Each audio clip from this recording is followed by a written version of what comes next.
నమస్తే. నా దగ్గర ఇక్కడ టోటల్గా 161 ఎక్సెల్ వర్క్ బుక్స్ ఉన్నాయండి. ఒక్కొక్క వర్క్ బుక్లో 5 షీట్స్ ఉన్నాయండి.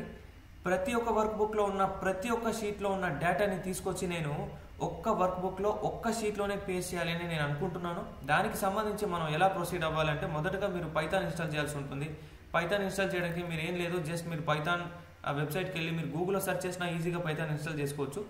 పైథాన్ ఇన్స్టాల్ చేసుకునేటప్పుడు మాత్రం జాగ్రత్తగా మీరు గమనించాల్సిన విషయం ఏంటంటే కింద 2 చెక్ బాక్సెస్ ఉంటాయి. ఒకటి చాలా ఇంపార్టెంట్ చెక్ బాక్స్, మీరు టిక్ చేయాల్సిన చెక్ బాక్స్ ఏంటంటే యాడ్ పాత్ అనే ఒక చెక్ బాక్స్ ఉంటుంది. అది మీరు టిక్ చేసిన తర్వాత మీరు ఇన్స్టాల్ చేయాలి, లేదంటే మీకు ఇది ఏది కూడా వర్క్ అవ్వకపోయే ఛాన్స్ చాలా ఉన్నాయి. సో అది మీరు టిక్ చేయండి. మీకు ఇంకొక చెక్ బాక్స్ ఉంటుంది, రన్నర్ అంటే అడ్మినిస్ట్రేటర్గా మీరు ఇది ఇన్స్టాల్ చేయండి అని చెప్పి ఇంకొక చెక్ బాక్స్ ఉంటుంది. అది కూడా మీరు టిక్ చేయండి, అదేం ఇబ్బంది లేదు. సో ఈ 2 చెక్ బాక్సెస్ని మీరు టిక్ చేసిన తర్వాత మీరు పైథాన్ ఇన్స్టాలేషన్ చేయండి. పైథాన్ ఇన్స్టాల్ చేసిన తర్వాత మీరు కమాండ్ ప్రాంప్ట్ ఓపెన్ చేయాలండి. కమాండ్ ప్రాంప్ట్ ఓపెన్ చేసి దాన్ని ప్రిఫరబుల్గా రన్నర్స్ అడ్మినిస్ట్రేటర్గా ఓపెన్ చేయండి. ఓపెన్ చేసిన తర్వాత మీరు ఏం చేయాలి అంటే మీరు ఒక కోడ్ రన్ చేయాల్సి ఉంటుంది. ఆ కోడ్ వచ్చేసి మీకు ఇదిగోండి, PIP space install space open pyxl. అంటే మనం పైథాన్ లైబ్రరీస్ని ఇన్స్టాల్ చేయడానికి ట్రై చేస్తున్నామండి.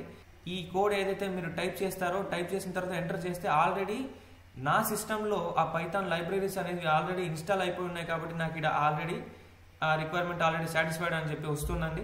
మీ సిస్టంలో పైథాన్ ఇన్స్టాల్ చేసి ఉంటే ఇబ్బంది లేదు. పైథాన్ ఇన్స్టాల్ చేయలేదు, మీరు ఇంతవరకు జనరల్గా చేసి ఉండలేదు కాబట్టి ఈ కమాండ్ని మీరు ఎంటర్ చేసుకోండి.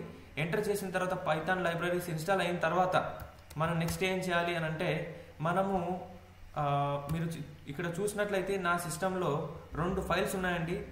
merge_excel.bat merge_excel.py అని 2 ఫైల్స్ ఉన్నాయండి. ఒకటి పైథాన్ ఫైల్, ఇంకొకటి బ్యాట్ ఫైల్. ఇప్పుడు మెయిన్గా మీరు కాన్సన్ట్రేట్ చేయాల్సింది ఏంటి అని అంటే ఈ నేను పైథాన్ ఫైల్ని క్రియేట్ చేసి పెట్టుకున్నాను కదా, నేను దాన్ని ఓపెన్ చేస్తున్నాను. చూడండి, ఇక్కడ మనకు కోడ్ ఉంది. ఈ కోడ్ నేను మీకు ఆల్రెడీ ఇచ్చేస్తాను. ఈ కోడ్లో మీరు చేయాల్సింది ఏంటంటే ఇక్కడ మీరు గమనించినట్లయితే C users bp.b desktop music reports అని ఏదైతే ఉందో అది ఈ ఎక్సెల్ వర్క్ బుక్స్ ఏ ఫోల్డర్లో అయితే ఉన్నాయో ఆ ఫోల్డర్కి సంబంధించిన పాత్ని మీరు కాపీ చేసుకొని ఇక్కడ పేస్ట్ చేయాల్సి ఉంటుంది. ఇక్కడ మీరు చూస్తే ఇక్కడ ఈ పాత్ని నేను కాపీ చేస్తున్నా కదా, ఇక్కడ నేను పేస్ట్ చేశాను. ఆల్రెడీ నేను పేస్ట్ చేశాను, మీకోసం మళ్ళీ చూపిస్తున్నా. సో ఈ పాత్ని మీరు కేర్ఫుల్గా మీరు పేస్ట్ చేయాల్సి ఉంటుంది. ఫోల్డర్ నేము, పాత్ నేము, ఫైల్ నేము ఏది మిస్ అయినా కూడా మనకు వర్క్ అవ్వదు. అవుట్పుట్ ఫైల్ ఇక్కడ మీరు ఏదైనా నేమ్ ఇచ్చుకోవచ్చండి. నేనేమి ఇచ్చుకున్నానంటే consolidate_report.xlxs అని నేను ఆ నేమ్ ఇచ్చుకున్నాను.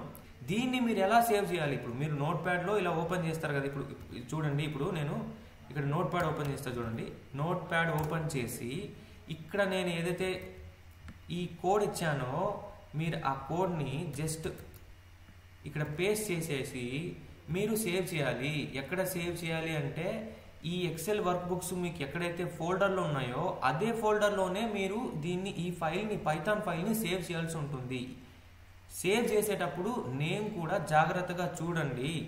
అంటే ఎందుకు అనంటే నేమ్ ఒక లెటర్ మిస్ అయినా కూడా మనకు వర్క్ అనేది జరగదండి. అందుకనే నేను ఇక్కడ నేమ్ ఏమి ఇస్తున్నాను చూడండి మీరు బాగా. మెర్జర్ డాట్ మీరు ఇక్కడ ఆల్రెడీ చూస్తే కింద నాకు సజెషన్స్ వస్తున్నాయి. ఎందుకంటే ఆ ఫోల్డర్లో నాకు పైథాన్ ఫైల్, బ్యాచ్ ఫైల్ నేను ఆల్రెడీ పెట్టున్నాను. కాబట్టి మీరు merge_excel.py అంటే పైథాన్, merge_excel.py అని చెప్పి మీరు ఫైల్ని సేవ్ చేయాల్సి ఉంటుంది. ఫైల్ చేసిన తర్వాత అట్లా సేవ్ చేసిన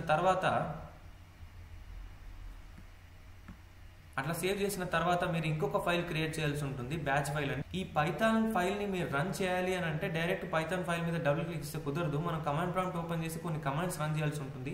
ఆ కమాండ్స్ అన్ని గుర్తు పెట్టుకునే బదులు మనం జస్ట్ ఒక చిన్న ఫైల్ మనం సేవ్ చేస్తాము. ఆ బ్యాచ్ ఫైల్ని మనం డబుల్ క్లిక్ చేస్తే రన్ అవ్వాల్సిన కమాండ్స్ రన్ అయ్యి పైథాన్ కూడా రన్ అవుతుంది. అదే అండి, ఇప్పుడు నేను ఇక్కడ బ్యాచ్ ఫైల్లో నేను ఏం కమాండ్స్ పెట్టాను, అక్కడ ఫైల్ నేమ్స్ ఏంటి, ఫోల్డర్ నేమ్స్ ఏంటి ఒక్కసారి మనం చూద్దాము. నేను ఓపెన్ చేస్తున్నాను. మీరు ఇక్కడ చూస్తే ఎకో ఆఫ్ అని చెప్పి, ఎకో ఆఫ్ అంటే కమాండ్స్ మనకు కనిపించకుండా బ్యాక్గ్రౌండ్లో రన్ అవుతాయి. ఇట్లా నేను ప్రతిదీ మీకు ఎక్స్ప్లెయిన్ చేయలేను. సో ఇక్కడ మీరు చూస్తే కనుక merge_excel.py దీన్ని రన్ చేయమని చెప్పి మనం కమాండ్ ప్రాంప్ట్లో మనం కమాండ్స్ ఇస్తున్నట్టు దీని మీనింగ్, బ్యాచ్ ఫైల్ మీనింగ్. ఓకేనా? ఇక్కడ మీరు బాగా గమనించండి, merge_excel.py అనే దాన్ని రన్ చేయమని చెప్తున్నాం. ఆ merge_excel.py ఎక్కడ ఉంది? ఈ ఎక్సెల్ ఫైల్స్ ఎక్కడ ఉన్నాయో ఆ ఫోల్డర్లోనే .py ఫైల్ ఉంది, ఆ ఫోల్డర్లోనే .bat ఫైల్ కూడా ఉంది. ఇట్లా మీరు 2 ఫైల్స్ని మీరు సేవ్ చేసేటప్పుడు .py అని సేవ్ చేస్తే పైథాన్ ఫైల్ అయిపోతుంది, .bat అని సేవ్ చేస్తే బ్యాచ్ ఫైల్ అయిపోతుంది. ఇట్లా సేవ్ చేసిన తర్వాత జస్ట్ మీరు చేయాల్సింది ఒక చిన్న పని అండి. ఆ బ్యాట్ ఫైల్ ఏదైతే బ్యాచ్ ఫైల్ ఏదైతే ఉందో మీరు డబుల్ క్లిక్ చేయాలి. మీరు ఇక్కడ చూస్తే కర్సర్ బ్లింక్ అయితే ఉంది కదా, అంటే బ్యాక్గ్రౌండ్లో వర్క్ జరుగుతూ ఉంది అని చెప్పి అర్థం. దానికి మీకు ఇక్కడ ఒక వార్నింగ్ లాంటిది వస్తుంది, యూజర్ వార్నింగ్ అని చెప్పి. దాని మీనింగ్ ఏం లేదండి. ఇప్పుడు మీ ఒరిజినల్ ఎక్సెల్ ఫైల్స్లో ఫార్మాట్స్ ఉంటాయి కదా, అంటే బార్డర్స్ కావచ్చు, కలర్స్ కావచ్చు, బోల్డ్ కావచ్చు, సైజ్ కావచ్చు, ఇవన్నీ కూడా ఏమీ లేకుండా నార్మల్ టెక్స్ట్లో అంత డేటా కూడా ఒకటే సైజులోనే ఒకటే ఫార్మాట్లోనే వితౌట్ ఎనీ ఫార్మాట్స్, మీకు బోల్డ్నెస్ ఉండదు, బార్డర్స్ ఉండవు, ఏమీ ఉండవు, జస్ట్ అట్లా మీకు డేటా అనేది కాపీ పేస్ట్ అవుతుంది అని చెప్పే వార్నింగ్ అండి. అది మీరు ఇగ్నోర్ చేసేసుకోవచ్చు, అదేమి ఇబ్బంది లేదు. అది వెనకాల బ్యాక్గ్రౌండ్లో రన్ అవుతూ ఉంది. ఆ కన్సాలిడేట్ ఫైల్ జనరేట్ అవ్వడానికి ఎంత టైం పడుతుంది అని అంటే, మీ దగ్గర ఎన్ని ఫైల్స్ ఉన్నాయి, మీ సిస్టమ్ ప్రాసెసింగ్ పవర్ ఎంత, ర్యామ్ ఎంత అని ప్రతిదాన్ని బేస్ చేసుకుని ఉంటుంది. మీరు ఇక్కడ చూసినట్లయితే కన్సాలిడేట్ రిపోర్ట్ అని చెప్పి మీకు ఇక్కడ జనరేట్ అయిపోయింది, కానీ 0 KB అని సైజ్ కనపడుతుంది కదా, ఎందుకంటే ఇంకా మీకు ఫైల్స్ అనేవి కాపీ అవుతున్నాయి. అన్ని కాపీ అయ్యి దీంట్లో పేస్ట్ అవ్వడానికి ఇంకా కొంచెం టైం పడుతుంది.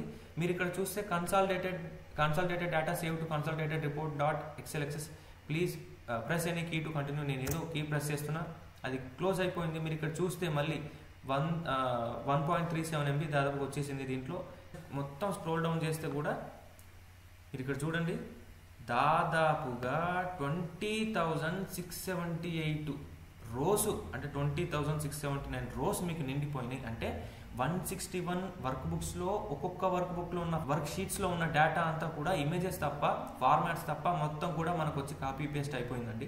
ఇక్కడ మీరు ఏదైనా నెంబర్ తప్పు ఉందేమో అని భయపడాల్సిన అవసరం కూడా లేదు, ఎందుకంటే ఇది మొత్తం ఆటోమేటెడ్ కాబట్టి, మొత్తం యాజ్ ఇట్ ఈస్గా వచ్చేసి ఉంటుంది కాబట్టి. సో మీకు హెల్ప్ అయి ఉంటే కనుక మీ ఫ్రెండ్స్ కూడా షేర్ చేయండి. Thank you.